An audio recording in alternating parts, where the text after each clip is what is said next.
Thank you so much for joining us. Thanks for having me. Why don't we start with your background, how you got into this area of work, and where you are today and how you got there. Okay, well, I'm now at Princeton University, where I'm jointly appointed in the School of Public and International Affairs and in the politics department. But I've only been at Princeton since 2019.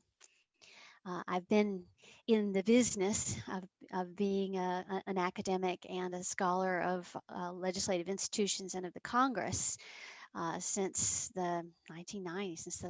I started at graduate school at Vanderbilt University in the fall of 1992. At that juncture, at the moment I started the graduate program, I did not know that I wanted to be a Congress scholar. I knew I wanted to be an academic. I liked to do research and writing, and I enjoyed teaching, but the specific area that I wanted to focus on was yet to be determined. But I was interested in American politics and was taking courses in that vein, and Congress captured my interest in the most sustained and compelling way. That it's where all the different forces of American politics converge. Uh, you know, Parties, every affected interest in society, the representatives of the American people from every part of the country, the leaders of government agencies, and they all have it out there. It's an arena of conflict and policymaking, and so that's what I wanted to focus on. My early work was on how Congress shapes who gets what geographically, and with a special interest in how giving every state two senators, regardless of population, how that affects policy outcomes. Obviously, it's a vast departure from the democratic principle of one person, one vote, to give Wyoming, with just a little over 500,000 residents, the same representation as California, which is larger than many countries. And so what difference did that make for policy outcomes? And it makes the sort of differences that you might expect, that it's advantageous for citizens of small states. They tend to get a better return on their tax dollars. For all the programs over which Congress maintains the tightest control, these are principally formula grant programs. Those small states get a bonus. So I worked on that, and then on pork barrel politics early on, and so that was my early focus until I earned tenure. So I got my first academic job, which was at Case Western Reserve University in Cleveland, and continued to work on congressional policy making until I got promoted. And then at that point, I had a chance to be a congressional fellow, an American Political Science Association fellow. So I worked on Capitol Hill for a year. And growing out of that was a newfound interest in party politics. And so then that gave rise to my next two books, both of which focused in various ways on, what makes parties hold together and come into conflict with one another. Um, and We'll talk about the specifics of the research more shortly, but I've been working on parties in various ways ever since. So, why do they come in conflict? What do they, why do they hold together? When do they come apart? And what do they accomplish in policy terms? And so then that's been the arc of my work ever since. I got after after the year as a fellow, I went back to Cleveland briefly, but I really loved being in DC. I mean, the chance to talk to policymakers really redirected my research while I was there, and I wanted to continue to do that. And so when a position opened up at University of Maryland, I applied for that, and luckily got that job, and that's where I worked for the next 15 years.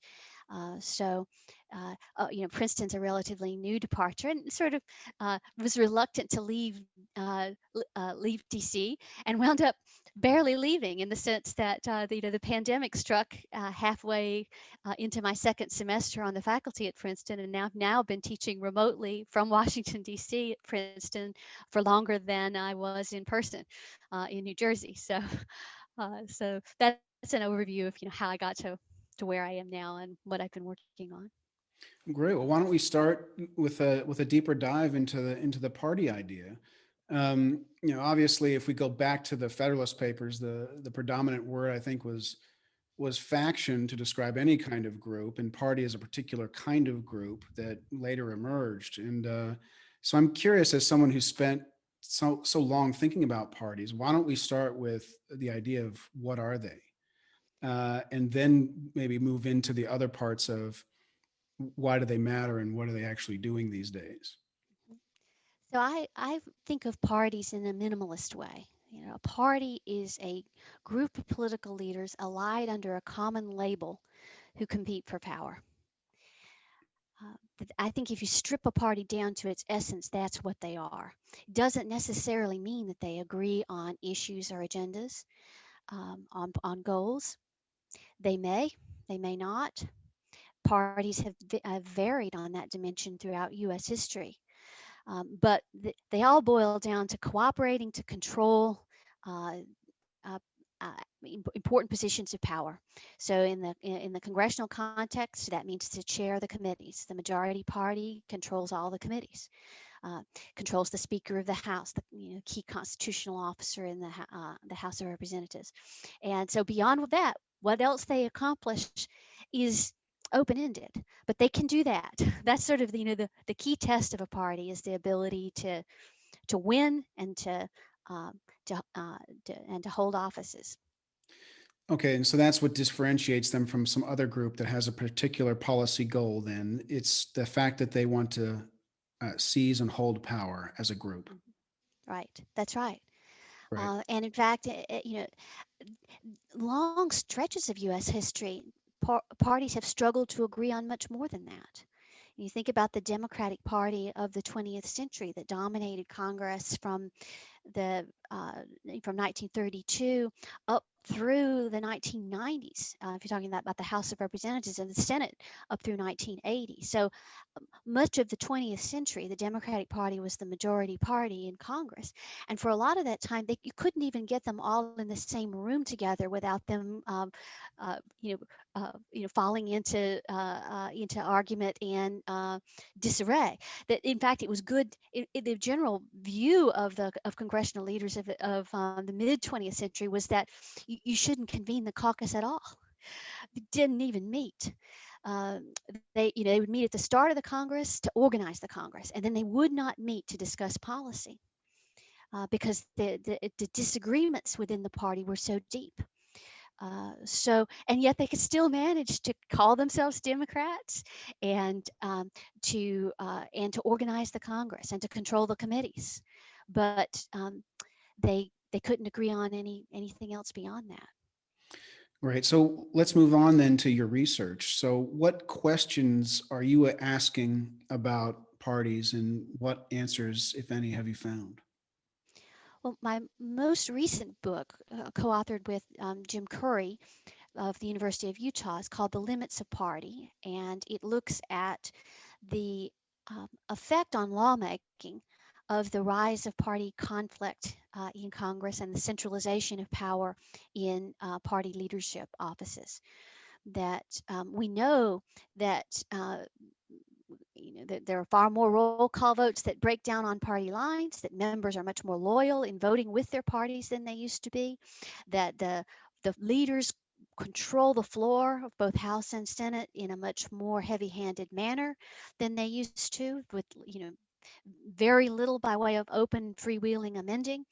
Um, Lots of legislation gets developed in leadership offices and goes around committees, never even gets a committee report.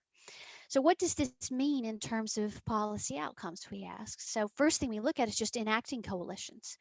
Does this mean that more laws are enacted on party lines, on party line votes? More laws where the majority party just imposes its will over the opposition of the minority party? And we find, interestingly, no increase in that. Despite party polarization and roll call voting generally, if we just look at the roll call votes that result in the enactment of laws, there hasn't been any party polarization. That laws, both important laws as well as routine legislation, typically garner majorities of both parties, so meaning a majority of the minority party. And the frequency with which legislation occurs over the opposition of the minority party is not higher today than it was in less polarized eras. So it means that a lot of what we talk about with polarization has to do with the process, the way Congress operates. But when legislation gets worked out, is still bipartisan. The second question that Jim and I asked in the book was, are parties today more effective at accomplishing their agendas? And so we looked at the priorities that the majority parties in Congress laid out at the start of the Congress in the speeches given by the leadership in the opening of the Congress, so the opening Congress speech of the majority leader and Speaker of the House. And we looked at the bills that they insert into the leadership reserved bill numbers, basically HR 1 through 10, S 1 through 5. Going back to the 1980s, we did this for every Congress, and then tracked the legislative histories of those agendas. Do parties succeed in passing legislation on their agenda items? Do they get most of what they wanted to accomplish, or only some? And we find that parties today are no more effective than the parties of the 1980s and 1990s at accomplishing their legislative agendas. They are not less effective. It's sort of it bounces around. That there's continuity over time. That the rise of party cohesion in Congress and the strengthening of party leaders is not having clear effects on outcomes. They fail about half the time on their agenda items. That's the typical outcome of their agendas. Has the ambition of their agendas changed over time so that they're always kind of, putting a bunch of big things out there that are 50-50 of, being achieved, but in years where they have bigger majorities or whatever, they go for bigger goals? They don't go for longer agendas when they have larger majorities. We've typically seen in the contemporary era pretty narrow majorities. That's been true of the polarized Congress, is that it's a Congress characterized most of the time by pretty narrow majorities. But we don't see any systematic variation where a party has unified government, it's more ambitious, lays out a longer agenda. It's typically about 12 agenda items. That's on average. Parties don't differ. Democrats and Republicans put forward about the same number of agenda items when they have the majority. And so they fail about half the time. And when they succeed, the normal path to success is by co-opting their opposition party. They rarely succeed by rolling over, and the opposing party continues to oppose them the whole time, but they just lose. So if you think about the ways in which the Affordable Care Act got passed, where Republicans opposed it from start to finish but just lost. That path for legislating is very rare. We only found 12 agenda items since 1985 that passed in that kind of manner. And Tax Cuts and Jobs Act was another. They are not uniformly important pieces of legislation. Some of them are, some of them aren't. It's just not the norm, and it's not becoming more normal for Congress to operate in this way. I don't think that, I was sort of surprised when we did this research. I expected to find more of an effect of rising partisanship on legislative outcomes, and more, majority party rolling over on the minority party, and just, the term we use in the book is steamrolling them. We expected to see more of that. I expected to see more of that, but we don't find it. And a key reason is that majority parties are less cohesive when it comes to their top agenda items than they are in aggregate roll call voting. They look like these blocks that operate in lockstep, for the 95% of the time or more vote with their party. That's what you see in roll call voting. But when it comes to the big issues on which the parties want to act, they have trouble getting on the same page. So Democrats can't agree on how to address climate change. Republicans worry about entitlement programs and long-term fiscal balance, but they cannot figure out an approach that they can all get together on. And so they set out these agenda items. Think, for example, the Social Security reform that President George W. Bush proposed right after his reelection in 2004. Top agenda item, HR 1, S1, Republicans wanted to do something on Social Security. They could never agree on a bill. Never reported a bill from in committee in either House or Senate. That is a common path for failure. And so the parties don't have the answers to a lot of the big problems that they want to tackle. And so they don't want to advertise that. That's not part of their campaign messaging, but it's a fact about governing outcomes that they struggle. So most recent, party implosion along these lines was a Republican effort to repeal and replace Obamacare, something they'd campaigned on for close to a decade, and yet couldn't figure out what they wanted to do on in terms of their replacement package. Well, I mean, so it sounds like that the big, according to your research, the large measures sort of have a 50-50 chance no matter who's in charge and how big that majority is. Now, so that would then make me think that the smaller ones, the smaller bills, must be disproportionately majority, because when I think of the Volden-Weissman data, it shows a higher level of effectiveness for majority members compared to minority. So does that mean that a lot of the majority passes lots of small bills, but doesn't have any advantage in the big ones? Well, it means that majority gets to propose. I mean, that's why it's so important to members to be a part of a majority party, and why they work so hard and raise a lot of money to push for that. But when they pass legislation, they have minority party support.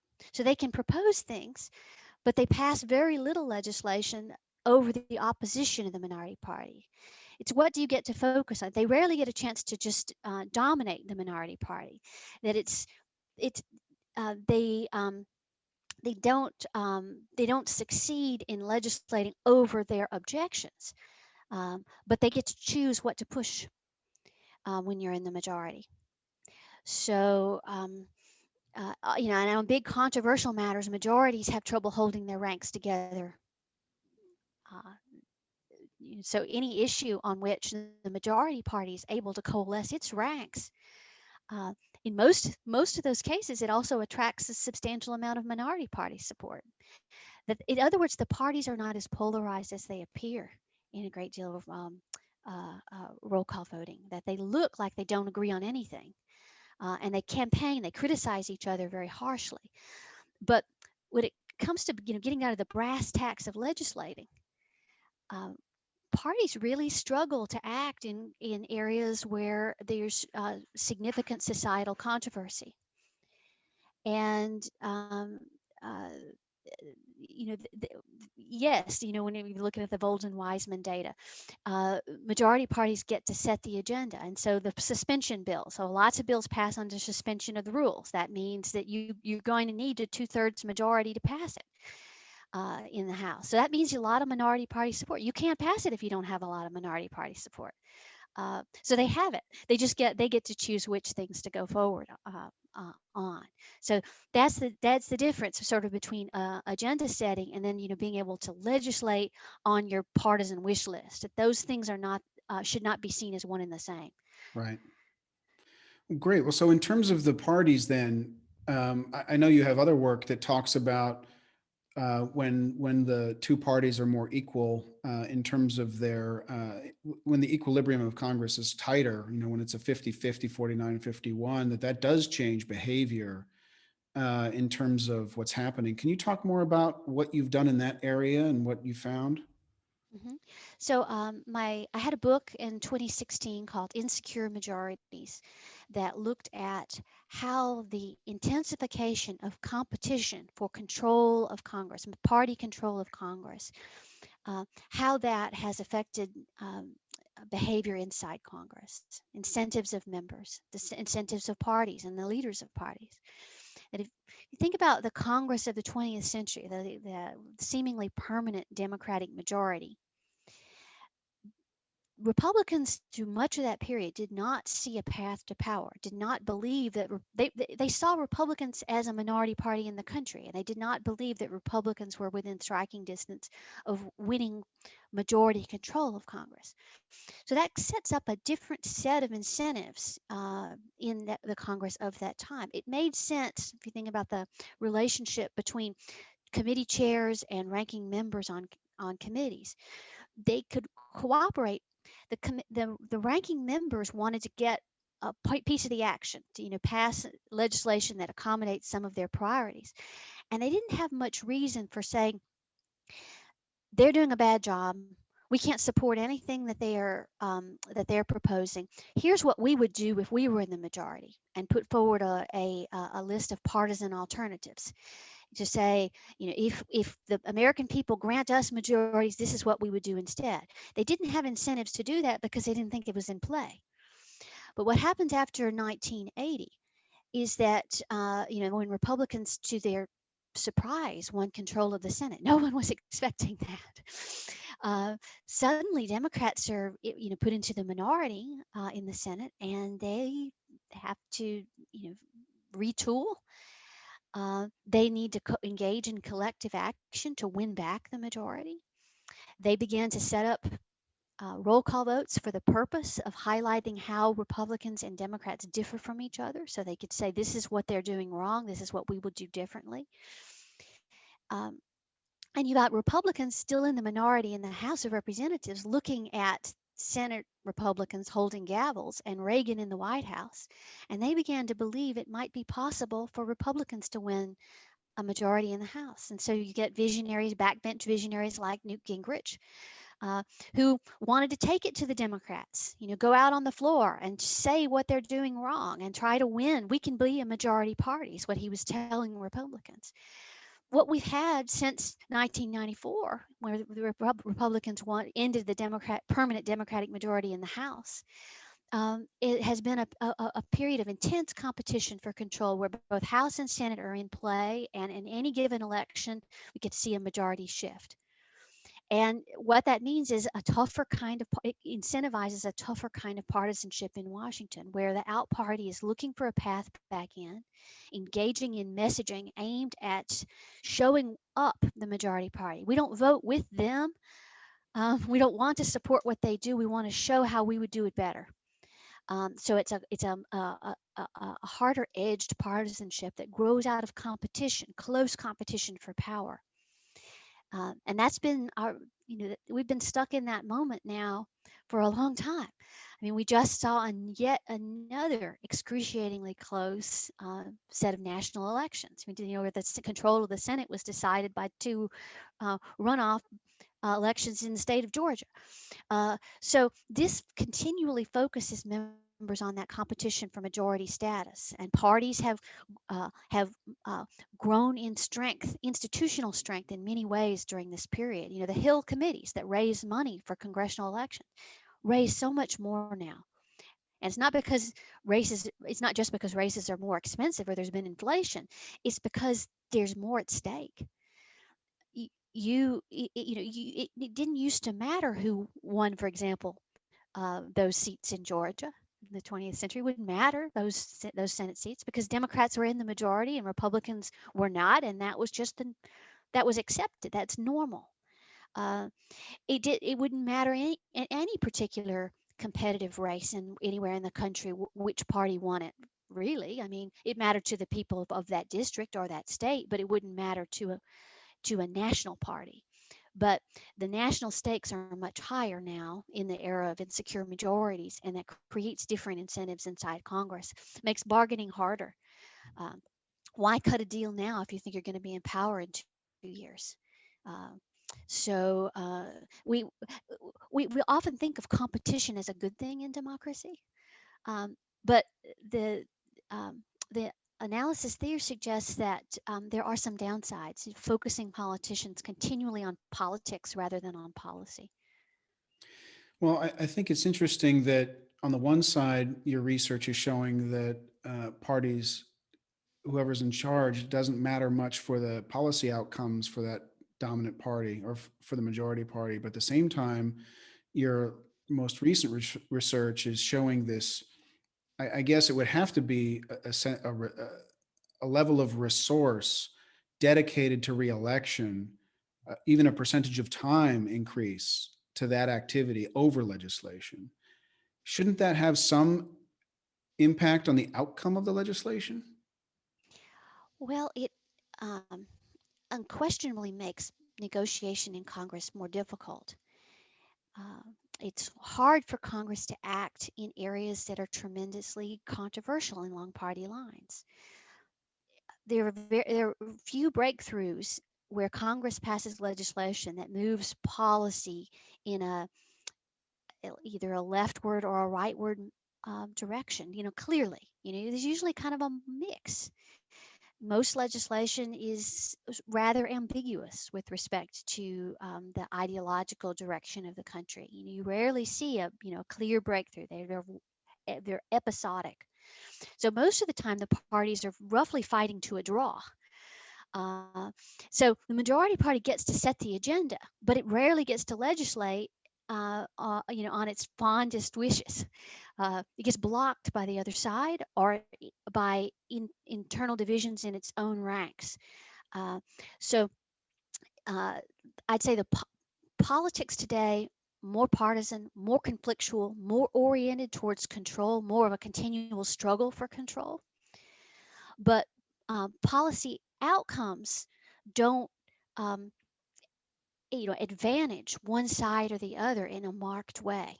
Um, Instead, what we see legislatively is continuity in Congress, where the types of enacting coalitions that produced legislation in the 1970s and 1980s, they were bipartisan, still bipartisan today.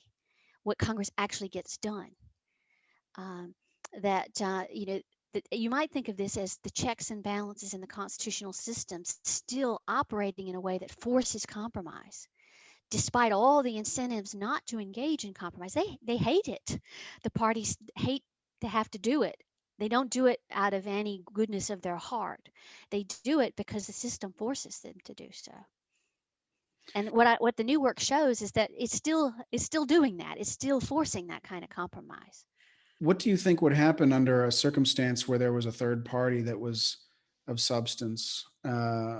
Or can your research even be applied to some of your findings be applied to earlier phases of US history where you did have more than one party? Well, there's great pressure to move towards a two-party system in U.S. politics. Think about I'd say that there's two considerations that pushes us towards two parties. One is control of the presidency. It's the biggest prize in American politics. If you want to win it, you need to be able to win a majority of the electoral college. Um, any third party that comes on the scene that just weakens. It's uh, it's that your rough allies, any allies uh, side or perspective might have in American politics, just sort of cut in half. You need you need a majority, so you need to bring together all the elements of society that could potentially be on your side into the big tent to win the presidency. So you can't afford to lose them. So you can't afford to have some definition of your party that limits its reach. Um, so that's the competition for the presidency in the House and Senate. It boils down to control of the committees, control of the speakership. So you can get elected under an independent or third party label, But the next question is, but who do you align with when it comes to the speakership vote? Because that's effectively what party you belong to. Whatever you call yourself doesn't matter. It's who will you work with when it comes to procedural matters? Who will you put in power in the committees? Who will you put in the speaker's chair? And so then that pushes you towards that same two-party logic, because you got to produce the majority in the chamber to control the speakership and to control the committees. So that tends to discipline American politics towards two parties. Now, those parties are diverse, and sometimes so diverse that they can't even act very well in concert with one another. Uh, so the party is a party in name only. It doesn't necessarily mean that there's a great deal of agenda agreement within it, but it's if we think of parties as their fundamental task is to win power. What good is your third party if you can't win any offices? Uh, so then that need to win then pushes you into these alliances with strange bedfellows.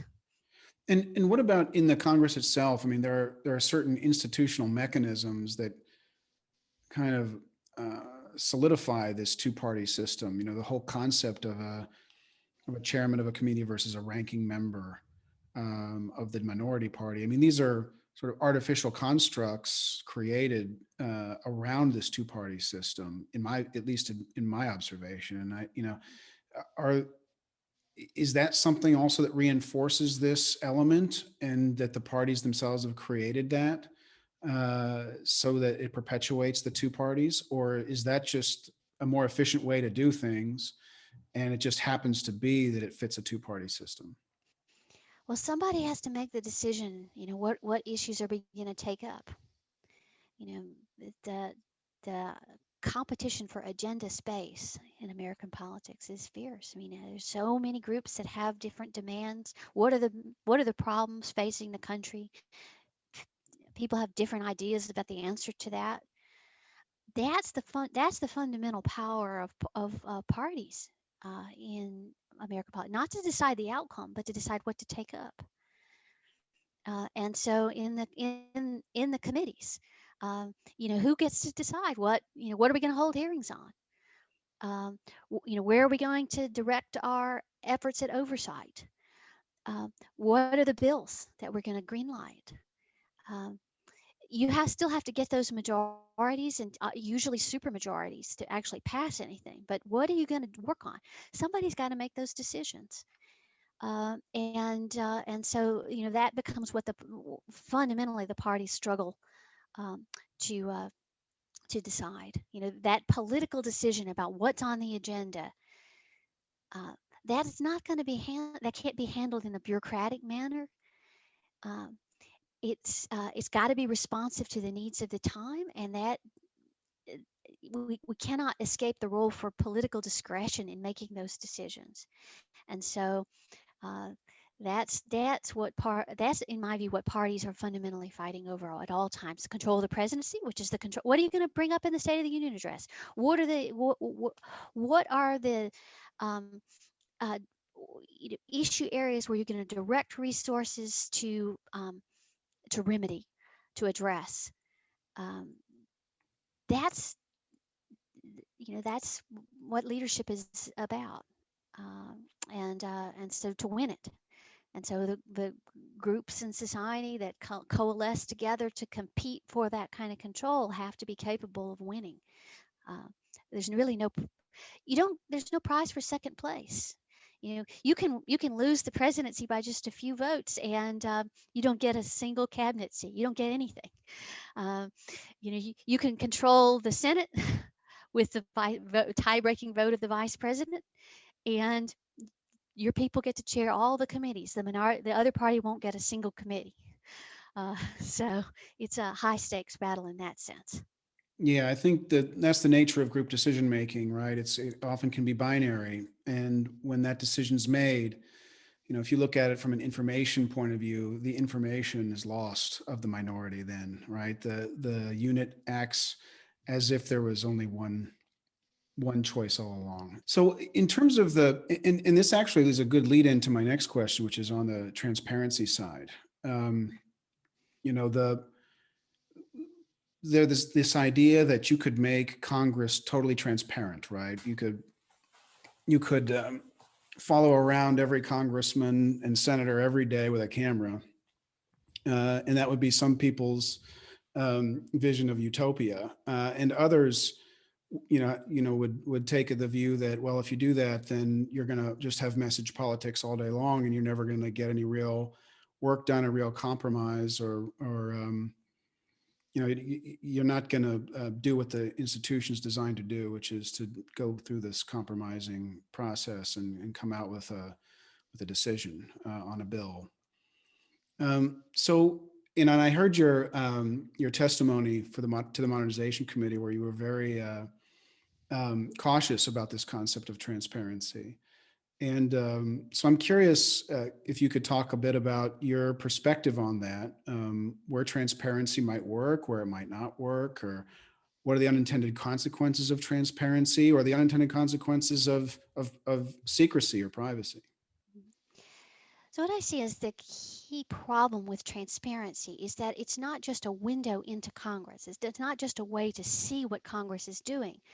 The fact that Congress is being watched changes how members of Congress behave.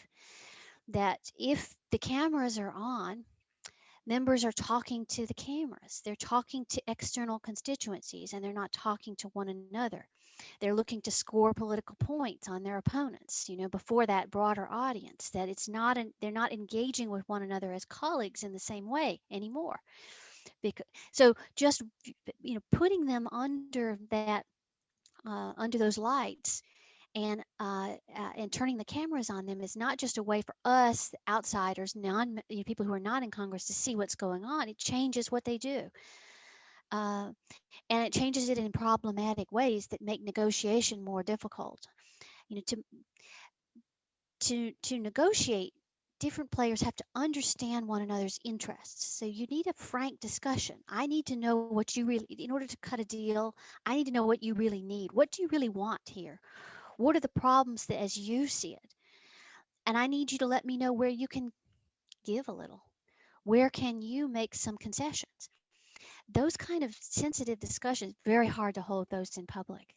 To have those kind of frank discussions where a meeting of the minds can really take place and the mutual understanding can be developed. And I think a representative body like the Congress needs to have some privacy to be able to do that.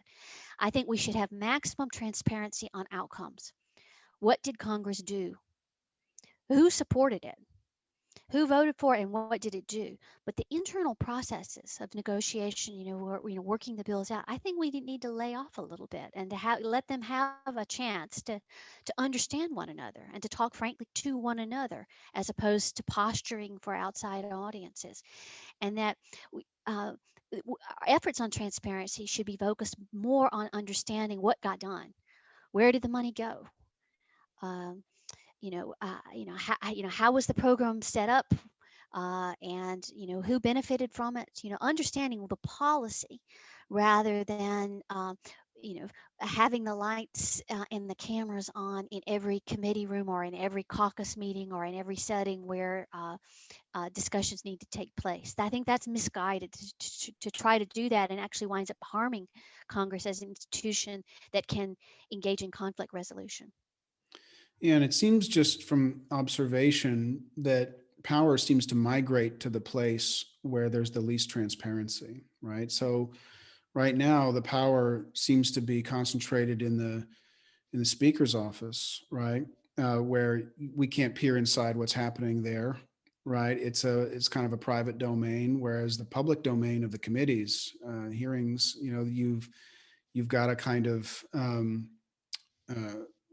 you've lost power there. And the same with the parties. They're able to talk to each other in private, right? And so you have a migration of power away from the transparent elements into the non-transparent elements. And unfortunately, those non-transparent elements are, they're areas where you don't have that kind, they're not forums through which compromise can happen, right? That's where you're going to have reinforcement of party lines or, or this type of activity. I wonder, you know, have you thought through where is Congress transparent and where is it not? And is there this kind of a movement of power? Yes, I mean, clearly today the key decisions are being made behind the scenes, leadership offices, caucus meetings, uh, rump groups of committees. Um, what happens in public is to a great extent stage managed. That's just the reality. But I see that as an adaptation that real genuine negotiation can't take place in other settings. Now, because you do need to understand um, one another, and that requires a frank discussion. That's just not gonna be feasible to have that kind of freewheeling, open-ended discussion occur in public. Politicians are not going to put themselves at risk to that degree, uh, and uh, uh, so the deal making happens behind the scenes now, but it's not necessarily partisan. That um, the leaders wind up having to work with one another to legislate. I mean, how are you going to pass legislation and divide governments if you can't talk across party lines? They do it. They have to do it. Um, and those conversations are happening in leadership offices. Appropriations legislation, all the big deals that keep the government operating are negotiated across the four corners. That means the majority, the minority leadership of both chambers, and they typically pass overwhelmingly. So negotiation is happening. We don't have insight into, we don't see it. Um, I think we should sort of come to terms with that, and that reform efforts aimed at Congress should not be to continually pry Congress open to public view and all these uh, behind the scenes places where negotiation needs to take place. That Congress needs to have that to function as a deliberative institution, deliberation where colleagues talk to one another and not to external constituencies. That those settings need not to be subject to public scrutiny. It's uncomfortable to say that, coexists with some awkwardly with some democratic values. But we turn the cameras on in the committee rooms, or we have C-SPAN on the floor. What does that do? It, as you say, it migrates the real decisions to some other location where genuine exchange can happen. Uh, so let's not continually play this game of infinite regress. you know, that open up the conference committees. If you do that, they still need to have that discussion somewhere, and it's not going to happen in front of the cameras. And so sort of just acknowledge that and to focus our efforts on institutional transparency on what Congress does, not on the processes.